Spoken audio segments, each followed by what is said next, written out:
Friends வாங்க கத்திரிக்காய் அறுவடை பண்ணலாம். லைட்டாக 1-2 பிஞ்சிங்க வந்திருந்தது. இந்த எறும்பு மாவு பூச்சி இதெல்லாம் வந்து ஃபுல்லாக எறும்பு இலையெல்லாம் சுருட்டிகிட்டு இருந்தது. அதனால் நான் வந்து இந்த அடுப்பு சாம்பல் எடுத்து தெளித்து விட்டேன். சுத்தமாக ஒரு எறும்பு கூட கிடையாது பாருங்கள். கிளியராக இருக்குது, சூப்பராக இருக்குது. நல்ல கண்ணாடி காய் இது. இந்த கத்திரிக்காய் வந்து கண்ணாடி காய் பாருங்கள். ஒரு இது கூட கிடையாது, சுத்தமாக சொத்தையே கிடையாது. ஃப்ரெஷ்ஷாக ஃபஸ்ட்டு காய் இது. என்ன சூப்பராக வந்திருக்கு பாருங்கள். நம்ம இதை பறிச்சிக்கலாம்.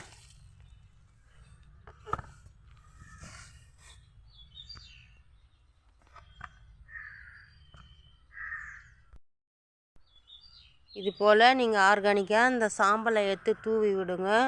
பார்க்குறதுக்கு ஒரு எறும்பு கூட கிடையாது பாருங்கள். இதோட இலையை வந்து சுருட்டிகிட்டு இருந்தது. இது பின்னாடியெல்லாம் நிறைய இலை சுருட்டல் நோய் வந்து எல்லாம் தொண்டி சந்து வச்சுட்டு இருந்தது. இப்போ வந்து அதை நான் போட்ட பிறதோ இந்த இலையில இப்போ தான் தெரியுது பாருங்கள். அது தானாக சந்து இருக்குது பாருங்கள். இப்போ நான் போட்டதில் நிறைய இருந்தது. அப்படியே லைட்டாக கொஞ்சம் கொஞ்சம் தான் தெரியுது பாருங்கள். இந்த சாம்பல் வந்து அவ்வளோ செடிக்கு ரொம்ப பெனிஃபிட்டுங்க. இந்த சாம்பல் தூவி விடுங்க.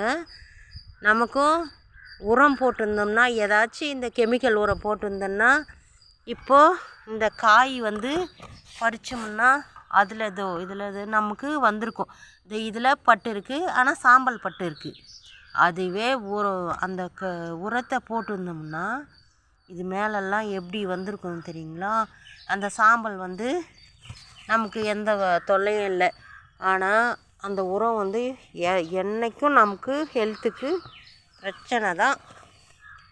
அதனால் ஆர்கானிக்காக வளர்த்து நான் இந்த காய்ங்கள்லாம் எல்லாமே எடுக்கிறேன். தக்காளி ஒரு 3 தக்காளி காய்ச்சிருக்கு. இது இங்கேயும் இருக்குது. இது ஒரு 1/2 கிலோ தக்காளிக்கு இருக்கும் ஃபுல்லாக. இப்போ காய்ச்சிது. இது மட்டும் எடுத்துக்குவோம் நம்ம.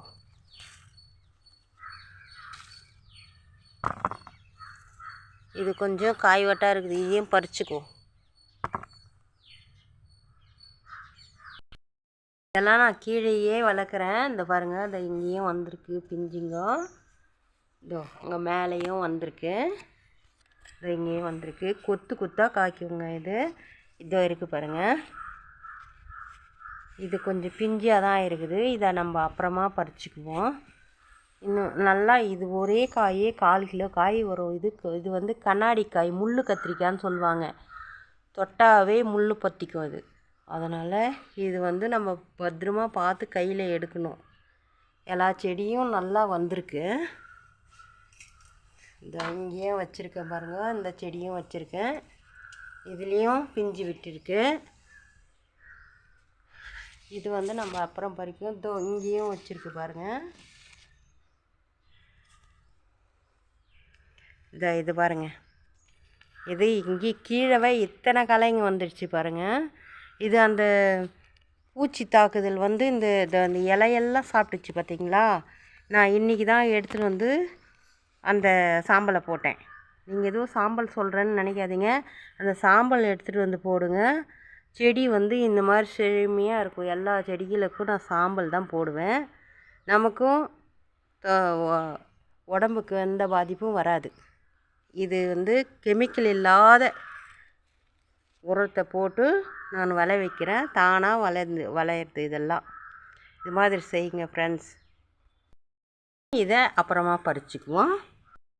நமக்கு இதுவே போதும். இன்னும் 2 காய் வேறு செடியிலேருந்து பறித்து வச்சேன். அதுவும் அந்த கத்திரிக்காயும் இதுவும் போட்டால் சரியாக போயிடும். இது ஒரு 100 கிராமுக்கு கொஞ்சம் மிச்சமாகவே இருக்கும் இந்த காய். இது வந்து இன்றைக்கி தேவைக்கு இந்த காய் சரியாக போச்சு. நான் வெளியே போய் வாங்க மாட்டேன் ஃப்ரெண்ட்ஸ். சரியாக போச்சா? இன்றைக்கி குழம்பு செஞ்சுக்கலாம். Thank you friends. வீடியோ பிடிச்சா லைக் பண்ணுங்கள், ஷேர் பண்ணுங்கள், சப்ஸ்கிரைப் பண்ணுங்கள் ஃப்ரெண்ட்ஸ் அண்ட் ஃபேமிலிக்கு என்னோடய வீடியோவை ஷேர் பண்ணுங்கள்.